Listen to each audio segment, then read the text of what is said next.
আসসালামু আলাইকুম। শুরু করছি সঙ্গীর প্রণয়াসক্তি পর্ব ৪। লিখেছেন সুরাইয়া রাফা। অ্যালকোহল আর ব্যথা নাশকের সংমিশ্রণ তৈরি মলমটা হাঁটুর থেতলে যাওয়া ক্ষতস্থানে লাগাতেই চোখ মুখ খিচে মৃদু আর্তনাদ করে ওঠে অনু। ব্যথা শিথিলের উদ্দেশ্যে অরু মলম লাগাতে লাগাতে ঠোঁট উঁচিয়ে সেখানটায় আলতো করে ফু দিচ্ছে বারবার। হয়েছে অরু, এইটুকুনি তো ব্যথা, আর মলম লাগাতে হবে না। অরু মুখের আদলে সিরিয়াস ভঙ্গিমা নিয়ে বলে, এইটুকুনি ব্যথা? দুই হাঁটু থেতলে জখম হয়ে গিয়েছে, কি করে এমন হলো বলো তো? অনুর প্রশ্নে অনু নিজেও খানিকটা ভাবনায় ডুবে যায়।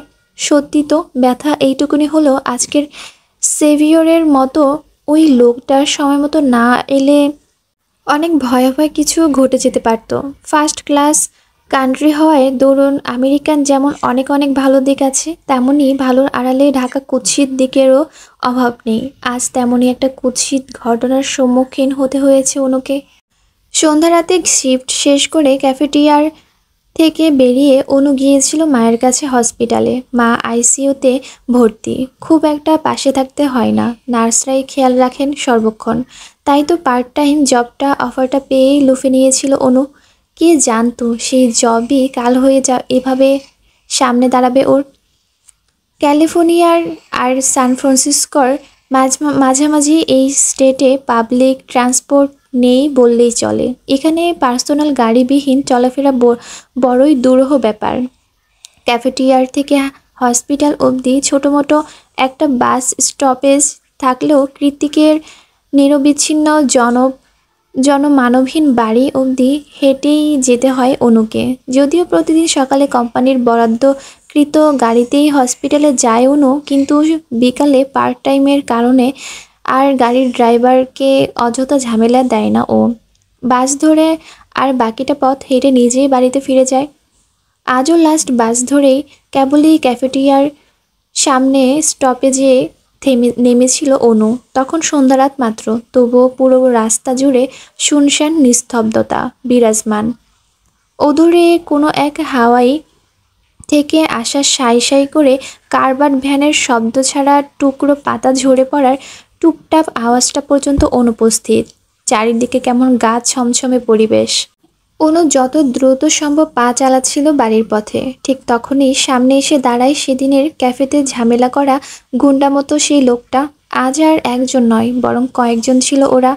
সবগুলোই নেশার ঘরে বুঁদ হয়ে আছে।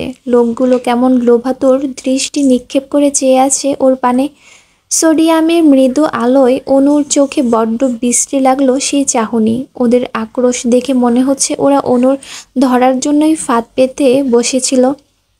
তাছাড়া ওদের ইংরেজি অ্যাকসেন্ট ছিল পুরোপুরি অন্যরকম, শুনেই বোঝা যাচ্ছিল এরা আমেরিকান না, হতেই পারে না ব্রিটিশ। ব্রিটিশ শব্দটা মাথায় ঘুরতে অনুর শিরদাঁড়া বেয়ে বয়ে যায় হিমধরা ঠান্ডা স্রোত। ব্রিটিশরা স্বাভাবিকের তুলনায় অধিক উগ্র মেজাজের আর প্রতিশোধ পরায়ণ হয়। তার মানে কি এরা রিভেঞ্জ নিতে এসেছে? কথাটা ভেবে অনু এক পা দু পা করে পেছাতে শুরু করে। তারপর আর এক সেকেন্ডও সময় নষ্ট না করে চোখ খিজে দৌড়াতে শুরু করে পথের উল্টো দিকে। একবার পেছনে তাকালেও দেখতে পায় ওই বাজে লোকগুলো এখনও ওর পিছু ছাড়েনি, বরং স্বগতিতে ওকে ধরার জন্য ধেয়ে আসছে। পেছনে তাকিয়ে দৌড়াতে দৌড়াতে হুট করেই পায়ের স্যান্ডেল ছিঁড়ে সামনের শুকনো পিচঢালা কাচের মতো ধারালো রাস্তায় হোঁচট খেয়ে পড়ে যায় ও। তৎক্ষণাৎ দুই হাঁটুর প্রচণ্ড ব্যথা পেয়ে মাগো বলে আর্তনাদ করে ওঠে অনু। হাঁটুর অবস্থা বেগতিক, তবুও হাঁপাতে হাঁপাতে পেছনে ফিরে তাকিয়ে অনু দেখতে পায় লোকগুলো খুব কাছেই চলে এসেছে। আর দু পা এগুলি হয়তো ধরে ফেলবে ওকে। আর তারপর কি হবে? অনু কি আর কখনো বেঁচে ফিরতে পারবে? অজস্র দানাবাঁধা ভয়ের তোপে থরথর করে কাঁপছিল অনু। ঠিক তখনই ওর ডান হাতটা টেনে ধরে ওকে নিয়ে দৌড়াতে শুরু করলো কেউ। ওর 5 আঙ্গুলের ভাঁজে নিজের 5 আঙ্গুল ঢুকিয়ে সামনের দিক দৌড়াচ্ছে লোকটা। অনু নিজেও তার সাথেই দৌড়াচ্ছে, তবে পায়ের ব্যথায় কারণে তালে তাল মেলাতে পারছে না। কামন, আমি কোনো সিনেমার হিরো নই যে ওদের সাথে একা ফাইট করে আপনাকে বাঁচাবো। আপাতত দুজনের সেফটির জন্য আমাদের পালাতে হবে, পরে না হয় ওদের দেখে নিব। দৌড়াতে দৌড়াতে সামনে তাকিয়ে কথা বলতে বলেছে লোকটা। রোড লাইটের আলোয় ছুটতে থাকা লোকটাকে ভালো করে পরখ করলো অনু। মেরুন কালার শার্ট আর চোখে চিকন ফ্রেমের চশমা পরিহিত ফর্সা গড়নের এই যুবককে ও চিনে। হ্যাঁ, সেদিন ক্যাফেতে এই লোকটা ওকে বাঁচিয়েছিল ওই গরম কফিটার হাত থেকে, আর আজ আবারও বাঁচালো। কে এই লোক? কোনো অ্যাঞ্জেল নয় তো? না হলে বিপদের সময় কেন পাওয়া যায় তাকে? হালকা বাদামি চুলওয়ালা ক্লিন শেভ করা পাতলা গড়নের লোকটা দেখতে যতটা সুদর্শন, তার কণ্ঠস্বরটা তার থেকেও বেশি আকর্ষণীয় আর ডিপ। অনুর ভাবনার ছেদ ঘটে লোকটার হ্যাচকা টানে। এই মুহূর্তে একটা উডেল হাউজের আড়ালে লুকিয়ে আছে ওরা। অল্প একটু জায়গায় দুজন খুব আটসাট বেঁধে দাঁড়িয়েছে। অনু চেষ্টা করছে লোকটার থেকে দূরত্ব বজায় রাখার, কিন্তু লোকটার নিজের অজান্তেই শক্ত হাতে ওর কোমরের চাপ ধরে সতর্ক দৃষ্টিপাত করে রাস্তার দিক তাকিয়ে আছে। আর অনু তাকিয়ে আছে চশমার আড়ালে একজোড়া ধূসর মনের চোখের দিকে। এভাবেই বিনা বাক্যে শুধু শ্বাস প্রশ্বাস আদান প্রদান কিছুক্ষণ সময় অতিবাহিত হয়। প্রত্যয় স্বস্তির নিঃশ্বাস ছেড়ে ওর দিকে তাকিয়ে বলে, চলে গিয়েছে ওরা, আর রিস্ক নেই। চোখে চোখ পড়তেই অনু ধরা পড়ে যাওয়ার চোরের মতো ওর চোখে থেকে তৎক্ষণাৎ চোখ সরিয়ে নিল। ব্যাপারটা ঠাউর করতে পেরে প্রত্যয় দুষ্ট হেসে হিসিয়ে বলল, হাউ সিনেমাটিক। সেসব কথা ভেবে আবারও এক চিলতে লজ্জা মাখানো হাসি খেলে গেল অনুর ঠোঁটে। অনুর এমন অদ্ভুত হাসির কারণ খুঁজে পায় না অরু, তাই বিভ্রান্ত হয়ে বলল, এই আপা, পাগলের মতো হাসছিস কেন একা একা? অনু ভ্রু কুঁচকে নিজের পা থেকে অরুর হাতটা সরিয়ে দিয়ে কমফোর্টার মুড়ি দিতে দিতে বলল, যা তো, ঘুমাবো। অরু নিজের ঠোঁট উল্টে বলল, আশ্চর্য, লজ্জা পাওয়ার কি হলো? আমি কি তোর শ্বশুর না ভাসুর? দেখতে দেখতে কখন যে কৃতিকের এই ছোট্ট ডুপ্লেক্স বাড়িটায় একটা মাস কাটিয়ে দিল টেরই পায়নি অরু। সময় যে কেন এত তাড়াতাড়ি চলে যায় কে জানে। ডাক্তার বলেছে আজমিরি শেখের ওপেন হার্ট সার্জারি প্রয়োজন, তবে এত বড় সার্জারির জন্য আজমিরি হক প্রস্তুত নন। দীর্ঘদিন সুচিকিৎসার অভাবে তার শরীর বিভিন্ন জটিল সমস্যা দেখা দিয়েছে। সেগুলোর ট্রিটমেন্ট চলাকালীন ওপেন হার্ট সার্জারি সম্ভব নয়। অন্যান্য শারীরিক সমস্যার উন্নতি হলে তবেই বড় সার্জারি করানো হবে। তাই এই পুরো প্রসেসটাই 1 বছর বা তার বেশিও সময় লেগে যেতে পারে। অনু আর অরুর কিছুই করার নেই। মাকে সুস্থ করতে হলে ধৈর্য ধরতে হবে, কারণ দুনিয়াতে মা ছাড়া ওদের সত্যিকারের আপন বলতে কেউ নেই।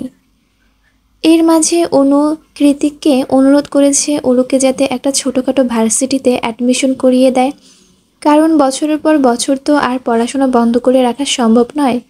অনু না হয় নিজের শখ আহ্লাদ বিসর্জন দিয়েছে, তাই বলে কি অরুকেও দিতে হবে? অরু ভেবেছিল কৃতিক এক বাক্যে না করে দেবে, কিন্তু তেমন কিছুই হয়নি। উল্টে কৃতিক আগ বাড়িয়ে জিজ্ঞেস করেছিল অরুর কোন চয়েস আছে কিনা। গত 1 মাসে সব মিলিয়ে বড়জোর হলে 10 দিনের মতো অরুর আর কৃতিকের দেখা হয়েছে। কৃতিক বেশিরভাগ সময় বাড়ির বাইরে থাকে, কখন আসে কখন যায় সেটাও জানে না অরুরা। কৃতিক যখন হলরুমে বসে গেম খেলতো তখনই কেবল 2-1 বার বেখেয়ালি দেখা হয়ে যেত। এছাড়া কৃতিকের দেখা খুব একটা পায়নি অরু। মোদ্দা কথা, একই বাড়িতে থাকা সত্ত্বেও সম্পর্কের মতোই ওদের তিনজনের মাঝে ছিল বিশাল জড়তার প্রাচীর। কিন্তু এই প্রাচীর কতদিন স্থির থাকে কে জানে। কৃতিকের মতো বেপরোয়া আর একরোখা স্বভাবের মানুষের জন্য এই প্রাচীর ভেঙে ফেলা খুব কঠিন কিছু নয় বই কি। ক্যালিফোর্নিয়ার এদিকে মাঘের আর পৌষের শীত বলে কিছুই নেই। হাতে গোনা 2-3টে মাস ছাড়া বাকি সময়টাই শীতকাল এখানে। তার মধ্যে কখনো কখনো শীতকালকে সর্বেসরা হাঁটিয়ে বর্ষাকাল নেমে আসে ধরণী জুড়ে। তখন শীত বর্ষা দুটোর মিশ্রণে রাত দিন সমান হয়ে যায় এদেশে। আজ তেমনই একটা দিন। গত রাত থেকেই বাইরে বর্ষাকাল শুরু হয়ে গিয়েছে। খানিক বাদে বাদে পশ্চিম আকাশে গুড়ি গুড়ি মেঘ ডাকছে, আর দফায় দফায় এক পশলা বৃষ্টি।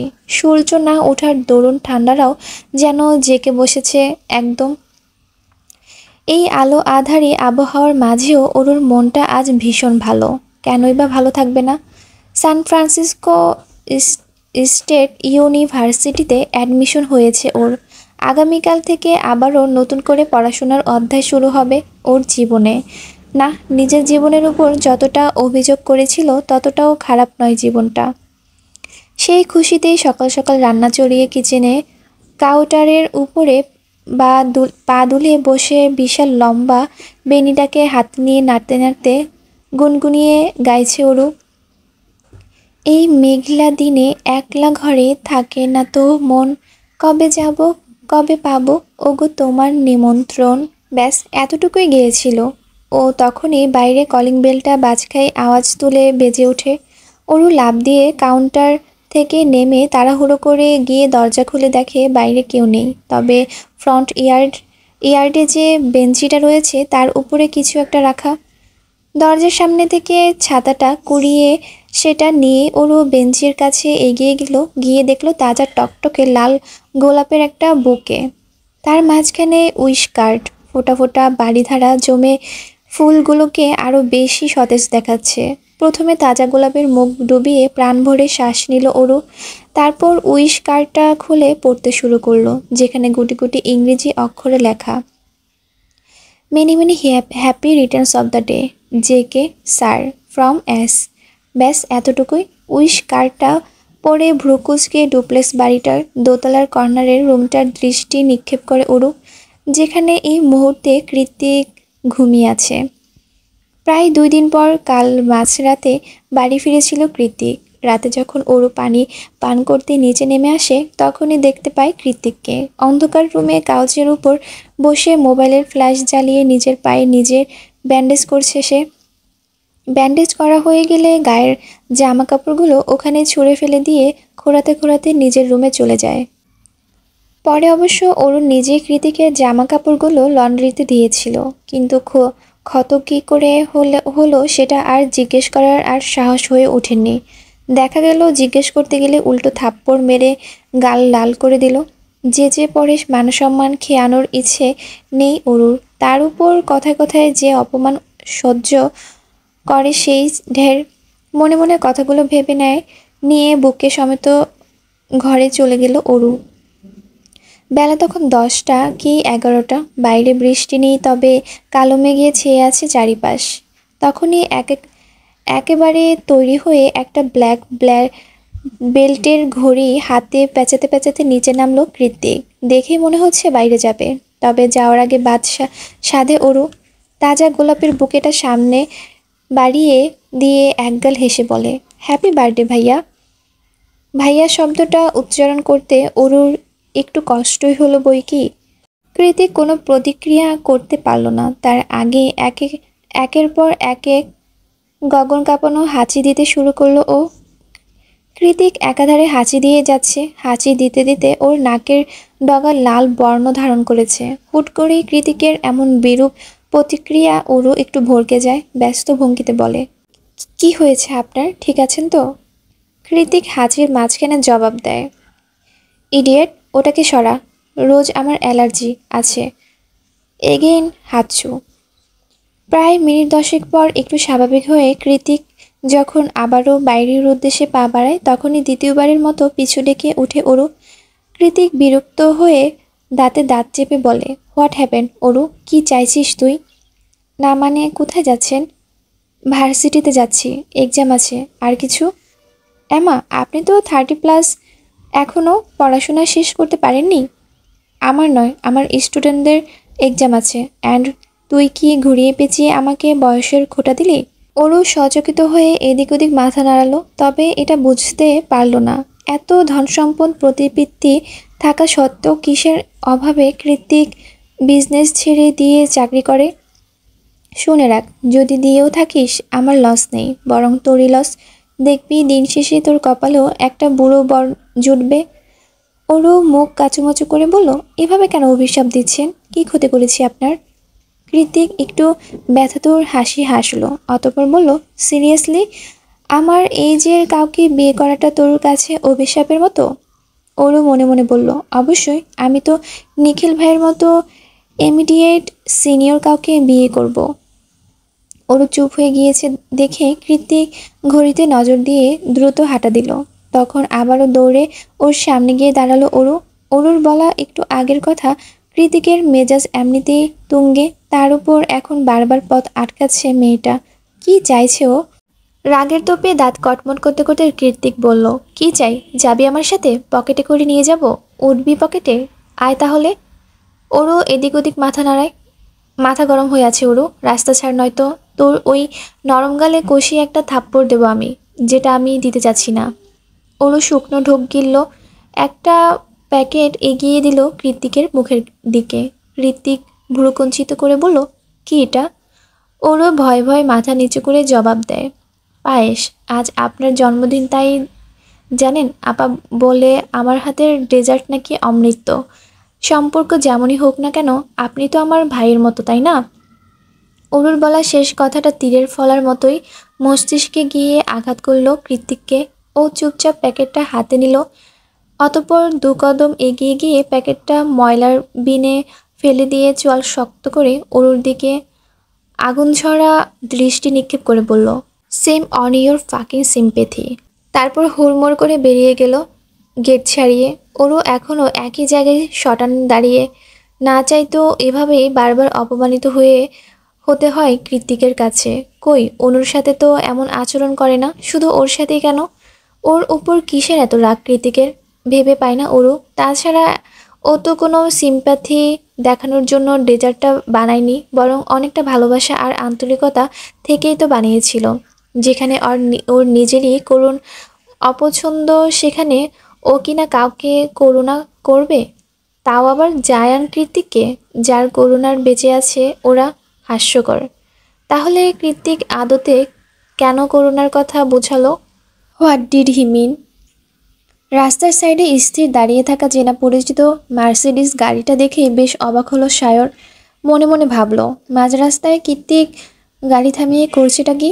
আশ্চর্য। তৎক্ষণাৎ নিজের গাড়ির ব্রেক কষে রাস্তা পার হয়ে স্থির গাড়ির জানালার গ্লাসে আঙ্গুল দিয়ে 2-3 বার টোকা দিল ও। ভেতর থেকে সায়রের দেখতে পেয়ে জানালার কাচ নামিয়ে কৃতিক বলে, কি সমস্যা? অনেক সমস্যা। এই বলে গাড়ির ভেতরে এসে বসে পড়ে সায়র। গাড়িতে বসা মাত্র কৃতিকের দিকে তাকিয়ে সায়র যা দেখলো তাতে আপাতত ওর চোখ কপালে। গাড়িতে ঢুকে সায়র দেখতে পায় কৃতিক আরাম করে বসে অন টাইম চামচ দিয়ে পায়েস খাচ্ছে। সায়র সন্দিহান হয়ে চোখ ছোট ছোট করে বলল, তুই এই রাস্তার মাঝখানে পায়েস কোথায় পেলি? কৃতিক খেতে খেতে বাম হাত উঁচিয়ে পেছনের ডাস্টবিনটার দিকে দেখিয়ে দিল। কৃতিকের কথায় সায়র চোখ মুখ কুঁচকে ফেলল, অবিশ্বাসের সুরে বলল, কি, তুই ডাস্টবিন থেকে খাবার তুলে খাচ্ছিস? কৃতিক উপর নিচ মাথা নাড়ালো। ছি কৃতিক, ছি। তুই এখনো এতটাও অসহায় হয়ে যাসনি যে ওখান থেকে খাবার তুলে খেতে হবে তোর? আমরা এখনো আছি, কি করতে বল? বাই দ্য ওয়ে, আমাকে একটু দে। It's look yummy. Sorry bro, এটা এক চিমটি ভাগও আমি কাউকে দিতে রাজি নই, ইভেন কোনোদিনই না। পুরোটা আমার। তারপর বিড়বিড়িয়ে অস্পষ্ট সুরেই বলে, ও পুরোটাই আমার, ওয়ানলি মাইন। সায়র বোঝার চেষ্টা করে বলল, তুই আবার ডেজার্টের প্রতি এতটা অবসেসড কবে থেকে হলি রে? কৃতিক মনে মনে বলে, ঠিকই বলেছিস, শি ইজ মাইন ডেজার্ট। কথাটা বলতে গিয়ে এক চিলতে মৃদু হাসি খেলে গেল ওর ডার্ক ব্রাউন ঠোঁট জুড়ে। তারপর আবারও তলিয়ে যায় গভীর ভাবনায়, আর মনে বিড়বিড়িয়ে বলে, তোর আবার ঠিকই বলে হার্টবিট। তোর রান্না করা ডেজার্ট অমৃত। কৃতিকের কথার টান ধরতে পারছে না সায়র। ও কখনই এতটা নরম সুরে ঠোঁটে হাসি রেখে কথা বলতে দেখেনি কৃতিককে। জায়ান্ট কৃতিক অলওয়েজ স্ট্রং থাকতে পছন্দ করে। উইক বিহেভিয়ার ওর দ্বারা হয় না। তাহলে হুট করে হলোটা কি, ভাবছে সায়র। একমাত্র ড্রাঙ্ক হলেই এমন আচরণ করে কৃতিক। তাই উদ্গ্রীব হয়ে Sayar শুধালো, are you okay bro?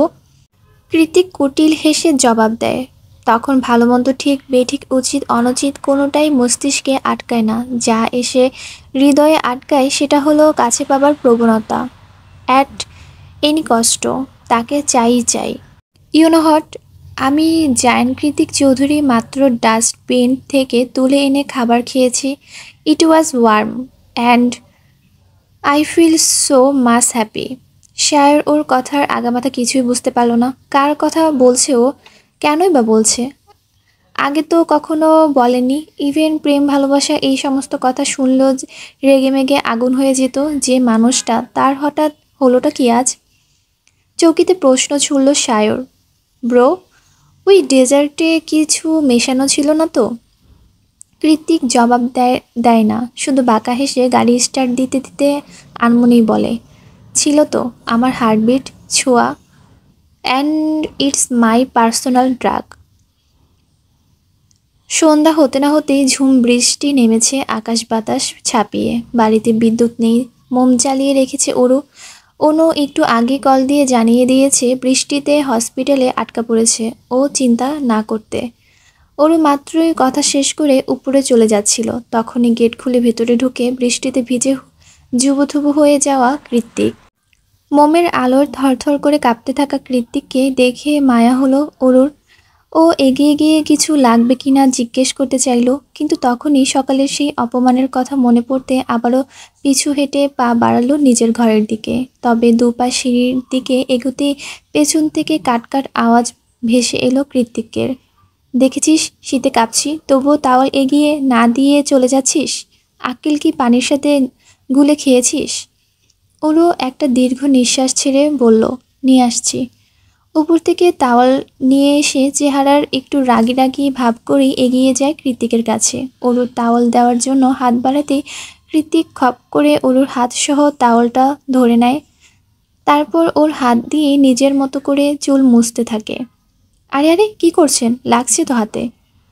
ভাত তো আমার থেকে বেশিই খাস, তাহলে লাগে কেন? খাওয়ার খোঁটা দিচ্ছেন?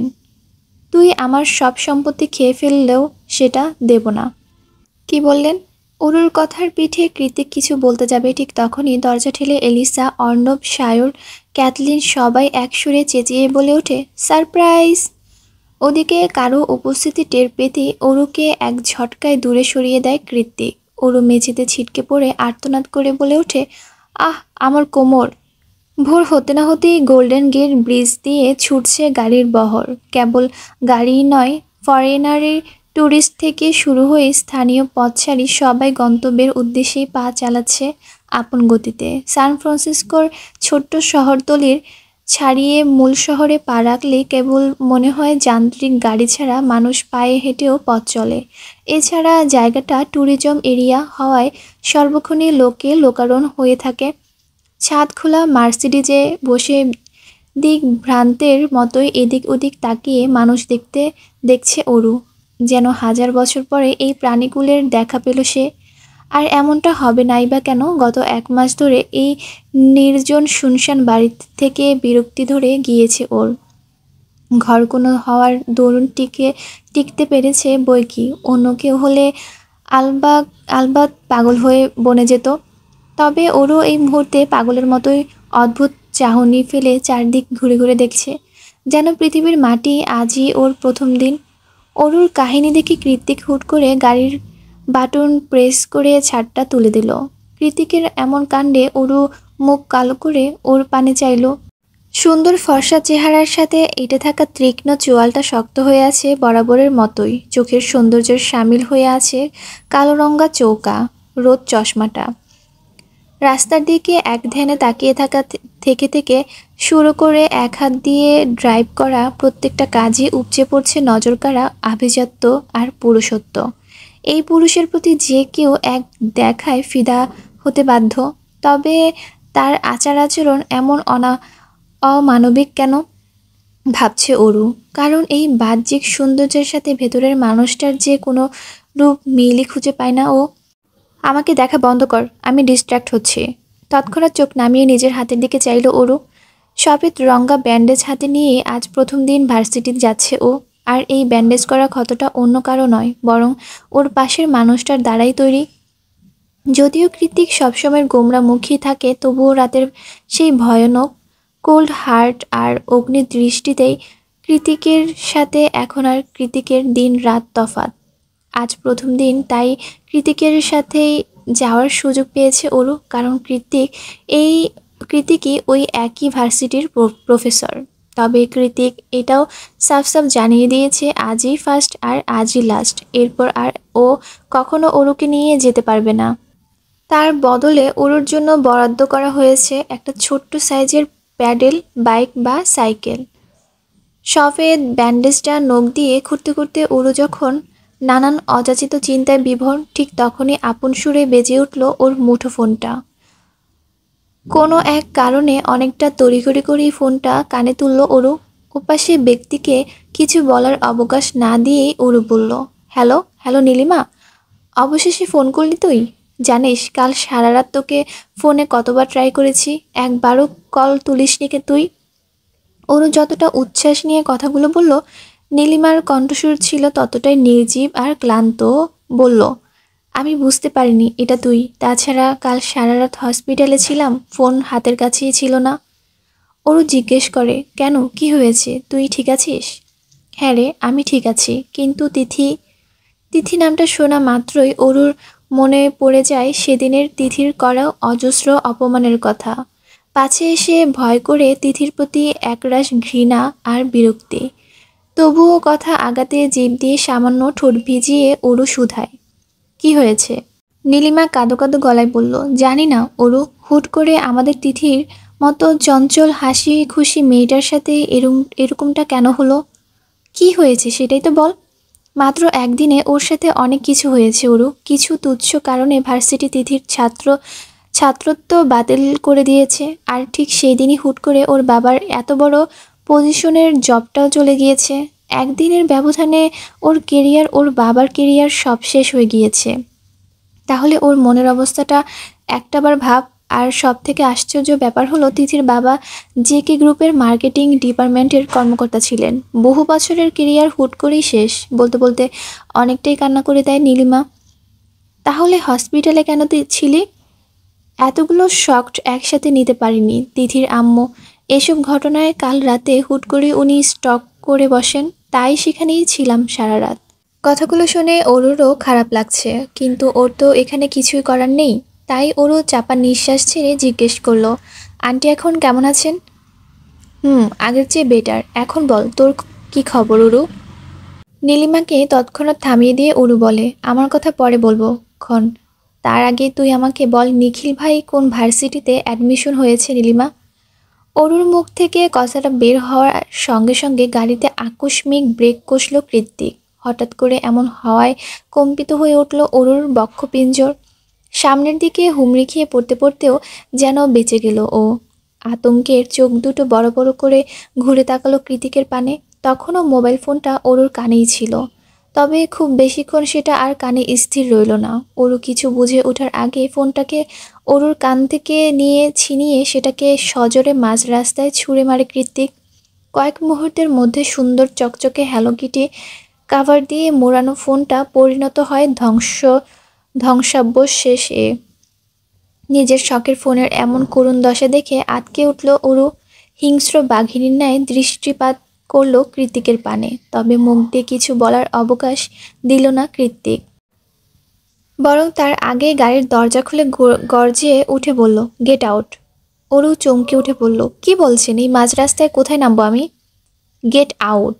কৃত্তিক একই বাক্য পুনরায় উচ্চারণ করে এক প্রকার হাত ধরে ঠেলে মাঝ রাস্তায় নামিয়ে দিল অরুকে। তারপর ওয়ালেট থেকে একটা $100 নোট বাড়িয়ে দিয়ে বলল, সামনেই বাস স্টপেজ, নেক্সট বাস সোজা ভার্সিটির সামনে গিয়ে থামবে, গো এহেড। অরু বেচারি না পারতে টাকাটা হাতে নিল। কৃতিক তৎক্ষণাৎ ঠাস করে গাড়িটা দরজা বন্ধ করে দিয়ে গাড়ি স্টার্ট দেয়। যাওয়ার আগে নিজের শরীরের কালো রঙের কোটটা খুলে জানালা দিয়ে ছুঁড়ে মারে অরুর মুখের উপর। কোটটাকে উল্টে পাল্টে দেখে কৃতিকের গাড়ির দিকে প্রশ্নসূচক দৃষ্টি নিক্ষেপ করলো অরু। কৃতিক যেতে যেতে লুকিং গ্লাস তাকিয়ে বলে, হাতে নিয়ে সঙ্গের মতো দাঁড়িয়ে থাকার জন্য দেইনি, গায়ে পড়তে দিয়েছি, ব্যাস এইটুকুই। তারপর সাই সাই করে হাজারো অচেনা গাড়ির ভিড়ে হারিয়ে গেল একমাত্র চেনা মার্সিডিসটা। অজ্ঞাত অরু ভাবলেশীন চোখে সেদিকে তাকিয়ে রইল খানিকক্ষণ। মাথায় তখন একটাই প্রশ্ন খেলে গেল ওর, কৃত্তিক কি আদৌ মানুষের কাতারে পড়ে? মনের মাঝে একরাশ হতাশা আর কষ্ট নিয়ে কোনো মতে ভার্সিটিতে এসেছে অরু। শীত নিবারক হিসেবে গায়ে জড়িয়ে রেখেছে কৃত্তিকের ব্র্যান্ডেড ব্ল্যাক কোটটা। গেট দিয়ে ক্যাম্পাসে ঢুকতে ঢুকতে ওরও ভাবছে এভাবে ভেঙে পড়লে চলবে না, যত যাই হোক পড়াশোনাটা চালিয়ে যেতেই হবে ওকে। তবে সে ভাবনার বেশি দূর এগোতে পারল না। নিজেকে নিজেই মোটিভেশন দিতে দিতে কখন যে হাজারো অচেনা অপরিচিত মুখের ভিড়ে কাঙ্ক্ষিত পরিচিত শ্যাম পুরুষের মুখখানা চোখের সামনে চলে এলো, সে কথা ঠাউর করতে পারল না অরু। ঠিক আগের মতোই ক্যাম্পাসের প্রশস্ত সিঁড়িতে আসন পেতে কানে হেডফোন লাগিয়ে বই পড়ছে সে। হঠাৎ করে কি জানি কি হয়ে গেল, ছলাৎ ছলাৎ ঢেউ তুলে জোয়ার আসার মতোই বানভাসী হলো মনের নদী। মুখ থেকে অজান্তেই বেরিয়ে এলো খুব পরিচিত সেই চেনা নাম, নিখিল ভাই। চারিদিকে কে আছে কে নেই কিছুই আর চোখে পড়ল না অরুর, বরং নিষ্পলক হয়ে দ্রুত পায়ে এগিয়ে যেতে লাগলো সেই চেনা মুখের মানুষটির দিকে। তবে পুরোপুরি কাছে যাওয়ার হলো না। তার আগে নিখিলের কাছে পৌঁছে গেল ভিনদেশি দুজন সুন্দরী আগন্তুক রমণী। কয়েক মুহূর্তের মধ্যে তাদের সাথে হাসি ঠাট্টায় মতহারা হয়ে উঠলেন নিখিল। তাই অরুর আর সেদিকে পা বাড়ানোর সাহস হলো না, বরং দূর থেকে নিখিলের হাস্যোজ্জ্বল মুখের পানে চেয়ে শুধালো, আপনি ভালো আছেন নিখিল ভাই? অরুর থেকে কয়েক মিটার দূরত্বে দাঁড়িয়ে এই পুরো ব্যাপারটা দুহাত মুষ্টিবদ্ধ করে স্ক্যান করে নিল আরেকজন। তবে সেটা অন্য কেউ নয়, অরুতে ভীষণভাবে আসক্ত এক ছন্নছাড়া পুরুষ, মিস্টার জায়ান্ট কৃত্তিক চৌধুরী। অরু বাসে আসলো অরুর পরেই ভার্সিটির প্রবেশ করেছে কৃত্তিক, কারণ ও গাড়ি নিয়ে বাসের পিছন পিছনে এসেছে। তারপর ক্যাম্পাসে ঢুকতে এই কাহিনী। তবে আশ্চর্যের বিষয় হলো এই মুহূর্তে কৃত্তিকের চোখে মুখে কোনো গম্ভীরতা লেশমাত্র নেই, বরং ঠোঁটের কোণে আটকে আছে একটা রহস্যজনক কপট বাঁকা হাসি। কপট হাসিটা ধরে রেখে কৃত্তিক অস্পষ্ট বলে, আমার বোকা পাখি, সত্যিটা জানলে কতই না কষ্ট হবে তোর জান, but I am okay with that, cause তুই শুধু আমার। ওরও আজ কার মুখ দেখে ঘুম থেকে উঠেছিল কে জানে। প্রথম দিন ভার্সিটিতে আসার উদ্দেশ্যে বের হওয়ার পর থেকে একটার পর একটা ঝামেলা লেগেই আছে পিছনে। প্রথমেই কৃতিকের মতো বদমেজাজি লোকের সাথে বের হতে হলো, অতঃপর রাস্তার বিশাল অঘটন, একটু আগে নিখিল ভাইয়ের সাথে দেখা হয়েও হলো না, আর এখন ক্লাস থেকে বের করে দিল কৃতিককে। এখন অবশ্য দোষটা কৃতিকের নয়, ওরই বেশি ছিল। ক্লাসের মধ্যে বাইরে ওকে ঝুঁকি দিয়ে নিখিল ভাইকে খুঁজতে গিয়ে বেজেছে বিপত্তি। ভরা ক্লাসে সবার সামনে কৃতিক এক রাম ধমক দিয়ে ক্লাস থেকে বের করে দিয়েছে ওরুকে। কিন্তু ওরু এটা ভেবে পায় না, বাংলা ডিপার্টমেন্ট থেকে এসে ইকোনমিক্স কে নেয়, কেনই বা কৃতিক বেছে বেছে এই বিদঘুটে সাবজেক্টটাই ভর্তি করালো ওকে। এটা ইন্টারন্যাশনাল ইউনিভার্সিটি, ফরেনার স্টুডেন্টদের অভাব নেই এখানে, সেই সাথে সাবজেক্টেরও।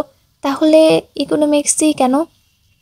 এখন তো 3 দিন অন্তর অন্তর মাইক্রোইকোনমিক্স ক্লাসে কৃতিকের মুখোমুখি হতে হবে, সাথে হাজারটা ফ্রি অপমান তো আছেই।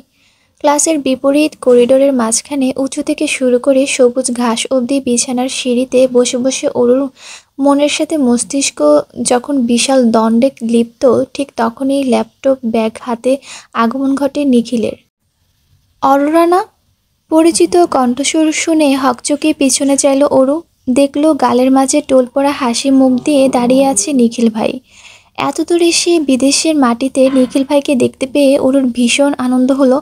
ও বসা থেকে উঠে দাঁড়িয়ে 2 কদম এগিয়ে গেল নিখিলের কাছে, তবে আগ বাড়িয়ে কথা বলতে পারল না। আগের মতো জড়তাটা রয়ে গিয়েছে।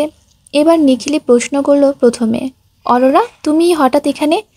জানো ওই যে দেখছো 3 তলার ল্যাব, ওখানে থেকে তোমাকে দেখেই ছুটে এসেছি আমি। বারবার মনে হচ্ছিল আমি ঠিক দেখেছি তো। মাত্রা অতিরিক্ত খুশিতে অরুর কথা জড়িয়ে যাচ্ছে, তবুও খানিকটা কষ্ট করে মিনমিনিয়ে জবাব দিল, জি আমি এখানে ইকোনমিক্স ডিপার্টমেন্টের ফার্স্ট ইয়ারে। সঙ্গে সঙ্গে আবারও প্রশ্ন করে নিখিল, আচ্ছা অরোরা, তিথি কেমন আছে? ওর ফোন কেন বন্ধ বলতে পারবে? তিথিকে নিয়ে নিখিলের এত বেশি কৌতূহল আর উদ্বেগ দেখে ফাটা বেলুনের মতোই চুপসে গেল অরুর হাস্যজ্জ্বল মুখটা। অন্যদিকে ক্লাসে বিশাল ধাই লাগানো জানালার ফাঁক দিয়ে এক পলক ওদের দিকে চাইল কৃতিক, অতঃপর অর্ণবকে কল করে নরম সুরে, একদম সফট টোন যাকে বলে সেভাবেই বলল, আমাদের ভার্সিটির সিসিটিভি কন্ট্রোল সিস্টেমটা হ্যাক করতে হবে দোস্ত, বেশি না, অনলি ফর 5 মিনিটস। তিথি সম্বন্ধে কথা বলতে মোটেই আগ্রহী নয় অরু। কেন যেন ভেতর থেকে আসছে না কোনো কথা। কি বলবে তাহলে ও? কিন্তু নিখিল দ্বিতীয়বার আবারও একই প্রশ্ন করলো ওকে। কি হলো অরোরা, জানো তিথি সম্বন্ধে কিছু? অরুর মন বলছে আমি এতদূর কিভাবে আসলাম, কেন আসলাম, সেসব কথা আপনার একটা বারও জানতে ইচ্ছে করলো না নিখিল ভাই? তাছাড়া আপনি হঠাৎ তিথিকে নিয়ে বা কেন এত আগ্রহী? হ্যালো অরোরা, কি ভাবছো এত? নিখিল হাত নাড়িয়ে ইশারা করতে সম্বিত ফিরে পেল অরু। এদিক ওদিক মাথা নাড়িয়ে কিছু একটা বলতে যাবে তার আগে ফোন চলে আসে নিখিলের। ওপাশ থেকে কি বলল কে জানে। নিখিল আর এক মুহূর্তের জন্য দাঁড়ালো না ওখানে, বরং দ্রুত পায়ে ছুটতে লাগালো 3তলার ল্যাব রুমের উদ্দেশ্যে। অযাচিত অরু পেছন থেকে প্রশ্ন ছুড়ল, কি হয়েছে নিখিল ভাই? Anything wrong? নিখিল যেতে যেতে জবাব দিল, সামহাও কেমিক্যাল পড়ে গিয়ে আমার সব রিসার্চ রিপোর্টগুলো পুড়ে গিয়েছে। এমন দুর্ঘটনার কথা শুনে অজান্তেই মুখে হাত চলে গেল অরুর। বিড়বিড়িয়ে নিজেকে নিজে প্রশ্ন ছুড়ল, আজ হচ্ছেটা কি এসব? ক্লাস শেষে অরুকে এভাবে হয়ে দাঁড়িয়ে থাকতে দেখে ওর কাছে এগিয়ে আসে উজ্জ্বল শ্যামবর্ণের মোটা ফ্রেমের চশমা পরিহিত একটি মেয়ে। কারো উপস্থিতি টের পেয়ে ওরও পেছনে চাইল। মেয়েটার হাত বাড়িয়ে বলল, hello, I am Sayani, Sayani Mukherjee. I am from India. দূর দেশে হাজারো সাদা চামড়াওয়ালা বিদেশি মানুষের ভিড়ে প্রতিবেশী দেশের কাউকে দেখতে পাওয়াটা পাশের বাড়ির প্রতিবেশী মুখ দেখতে পাওয়ার মতোই অনেকটা। অরুরও সেরকমই ঠেকলো। ও জলদি সায়নীর হাতে হাত মিলিয়ে বলল, আমি Aurora Sheikh, I mean Aru. Aru, how sweet. তারপর আঙ্গুল দিয়ে ইশারা করে সায়নী বলে চলল, ক্যান্টিনে যাই, তোমাকে ভার্সিটি ক্যান্টিনের সবচেয়ে বেস্ট খাবারটা টেস্ট করাবো আজ। Let's go. ওরও সম্মোহীন হাসি দিয়ে বলল, আচ্ছা চলো।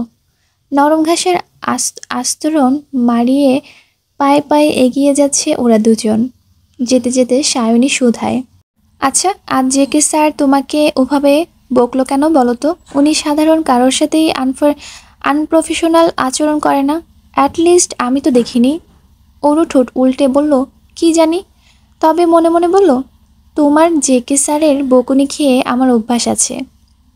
সায়নী প্রত্যুত্তরে উৎকণ্ঠা নিয়ে বলল, জানো JK sir is a very good rider. ভার্সিটিতে যাকে যতটা কুল লাগে বাইক রাইডার জেকে স্যারকে ঠিক ততটাই ডেসপারেট আর ডেসিং মনে হয়, যেন আস্ত একটা চকলেট বয়। ওরা জানতো যে কৃত্তিক একজন রাইডার, তবে সেটা মনিটরের ভিডিও গেমে। কিন্তু বাস্তবেও যে কৃত্তিক বাইক রাইডিং করে সেটা ওর অজানাই ছিল। তাই চকিতে বলে, কি বলছো তুমি? আমি তো জানতাম না। সায়নী হাত দিয়ে মাছি তাড়ানোর মতো করে বলল, আরে তুমি কি করে জানবে? নতুন এসেছো না, দাঁড়াও, আমার কাছে টিকিট আছে। এই বলে ব্যাগ থেকে 2টা টিকিট বের করে একটা ওরুর হাতে ধরিয়ে দিয়ে সায়নী বলল, আগামীকাল ভার্সিটির 100 ইয়ার সিরিমনি, তাই কোনো ক্লাস নেই, সারাদিন কোনো না কোনো প্রোগ্রাম হবে। তারপরের দিনই জেকে স্যারের রাইডিং ম্যাচ। টিকিটটা রাখো, আমি তোমাকে সাথে করে নিয়ে যাব, কেমন? অরু হ্যাঁ না কিছুই বলল না। সায়নী বলার অপেক্ষাও করল না, অনেকটা অধিকার খাটিয়ে ওর ব্যাগে টিকিটটা ঢুকিয়ে দিল। এদেশে সন্ধ্যা হওয়ার জন্য খুব বেশি সময়ের প্রয়োজন পড়ে না। বিকাল 4টার পরে এমনিতেই সূর্যের হদিশ পাওয়া বাহুল্য। আধারের কালচে আস্তরণে গোধূলির মরা রোদটুকু ঢেকে গিয়েছে বহু আগে। আবছা আধারে মাঝি ভার্সিটির গেট দিয়ে ধীরগতিতে বের হয়েছে ওরু। ওদিকে গেটের বাইরে গাড়িতে হেলান দিয়ে শটান দাঁড়িয়ে আছে কৃত্তিক। আপাতত ঘড়ির দিকে তাকিয়ে ওর গতিবেগ গণনা করাটাই ওর মোক্ষম কাজ মনে হচ্ছে। অরু যখন একদম সামনে এসে দাঁড়ায় ঠিক তখনই ঘড়ি থেকে চোখ সরিয়ে কৃত্তিক বলল, হোয়াই সো লেট? অরু জবাব দেয় না, উল্টে অবিশ্বাসের নজরে কৃতিকের মুখশ্রী পরখ করে মনে মনে বলে, এই গোমরামুখ লোকটা এত মেয়েদের ক্রাশ, সব মেয়েরা রাইডার রাইডার করে নাচে, কি এমন রাইড করেন উনি? অরুর এমন খুঁটিয়ে খুঁটিয়ে পরখ করা দেখে কৃত্তিক ভ্রু কুঁচকে বলল, হোয়াট? অরু লাফিয়ে উঠে দূরত্ব বাড়ালো, কি হলো, দূরে সরে কেন গেলি? কাছে আয়। কাছে কেন আসবো? কৃত্তিকের নির্লিপ্ত জবাব, আমি আসতে বলেছি তাই আসবি, আয় বলছি। প্রত্যুত্তরের অরু কিছু বলবে তখনই গেটের কাছে আগমন ঘটে দ্য ক্রাশ বয় নিখিলের। হাতে সাইকেল নিয়ে দাঁড়িয়ে আছে সে। অরুকে দেখা মাত্রই নিখিল আন্তরিক হেসে বলল, আরে অরোরা, বাসে যাবে নাকি? চলো, তোমায় এগিয়ে দিয়ে দিচ্ছি আমি। অরু তো খুশিতে বাকরুদ্ধ, এ যেন মেঘ না চাইতেই জল। ও কৃতিকের মুখের দিকে তাকিয়ে মুখ কাচুমাচু করে বলল, ইয়ে ভাইয়া, আসলে কি? তীরের ছিলার মতো একটা ভ্রু উঁচিয়ে শব্দটা উচ্চারণ করে কৃত্তিক। ওরও বলতে ভয় পাচ্ছে কৃত্তিককে, তবে এই মুহূর্তে নিখিলের সাথে বাড়ি যাওয়ার মতো এত বড় সুযোগটাও হাতছাড়া করতে চাইছে না মোটেও। তাই বুকের মাঝে অনেকটা সাহস জুগিয়ে বলল, আমি নিখিল ভাইয়ের সাথে যেতে চাই। Yeah sure. একেবারে একেবারে ছক্কা হাঁকানোর মতোই ভেতরটা ইয়াহু বলে চেঁচিয়ে উঠল ওরও। খুশিতে এখানে লাফাতে ইচ্ছে হচ্ছিল ওর, কিন্তু সেটা বড্ড বেমানান দেখায়। তাই চুপচাপ গিয়ে সাইকেলের পেছনে উঠে পড়ল। কৃত্তিক সেদিকেই অনুভূতি শূন্য দৃষ্টি নিক্ষেপ করে দাঁড়িয়ে আছে। হাত দিয়ে এমনভাবে নিজের লং হেয়ারগুলোকে ব্যাকব্রাশ করছে যেন কিছুই হয়নি। Everything is all right. Cycle চলতে শুরু করলে কৃত্তিক মাটির দিকে তাকিয়ে গুনতে শুরু করলো। 5, 4, 3, 2, 1 অ্যান্ড 0। সঙ্গে সঙ্গে রাস্তার মাঝখানে ঝনঝন করে কিছু একটা পড়ার শব্দ হলো। তৎক্ষণাৎ ওর ঠোঁটে খেলে গেল অদ্ভুত সেই ক্রুদ্ধ হাসি। হুট করেই সাইকেলের টায়ার কি করে পাঞ্চার হয়ে গেল বুঝে উঠতে পারল না নিখিল। অবশ্য এই মুহূর্তে সে বোঝার মতো অবস্থাতেই নেই। হাত পা ছিলে ছুলে যাতা অবস্থা হয়ে গিয়েছে। অরুণ নিজেও অনেকটা ব্যথা পেয়েছে। কৃতিক দ্রুত এগিয়ে এসে ব্যস্ত ভঙ্গিতে শুধালো, are you all right mister Nikhil? প্রত্যুত্তরে নিখিল আদৌ জবাব দিল কি দেয়নি তার জন্য এক মুহূর্ত অপেক্ষা না করে কৃতিক দ্রুত অরুকে কোলে তুলে নিয়ে যেতে যেতে বলে, ওকে বাই। দেন অরুকে কোলে তুলতে অরু অবাক হয়ে জোরে জোরে বলল, আরে আরে, নিখিল ভাই পড়ে আছে আর আপনি আমাকে নিয়ে চলে যাচ্ছেন? কৃতিক হাঁটতে হাঁটতে জবাব দেয়, হ্যাঁ, কারণ আমি তোর নিখিল ভাইয়ের প্রতি একটু ইন্টারেস্টেড না। আমি যার প্রতি ইন্টারেস্টেড তার সাথে করেই নিয়ে যাচ্ছি। কি বললেন, কার প্রতি আগ্রহী? কৃতিক দুহাতে আগলে রাখা অরুর দিকে তাকিয়ে কটমটিয়ে বলল, বিলিভ মি অরু, তুই আর একটাও বাড়তি কথা বললে আমি তোকে এখানেই ফেলে চলে যাব। আর তুই ভালো করেই জানিস আমি যেটা বলি সেটাই করে ছাড়ি, কারণ তোর পেছনে ওয়েস্ট করার মতো বেহুদার টাইম আমার নেই। সো মুখে ফুল স্টেপ টান। কৃতিকের কথার পাছে ওরও আর কোনো কথা বাড়ালো না, কথা বাড়ানোর সাহসও পায় না। মুখে দাড়ি কমা ফুল স্টপ সব কিছু টেনে দিয়ে মাথা এলিয়ে পড়ে থাকে কৃতিকের প্রশস্ত বাহুডোরে।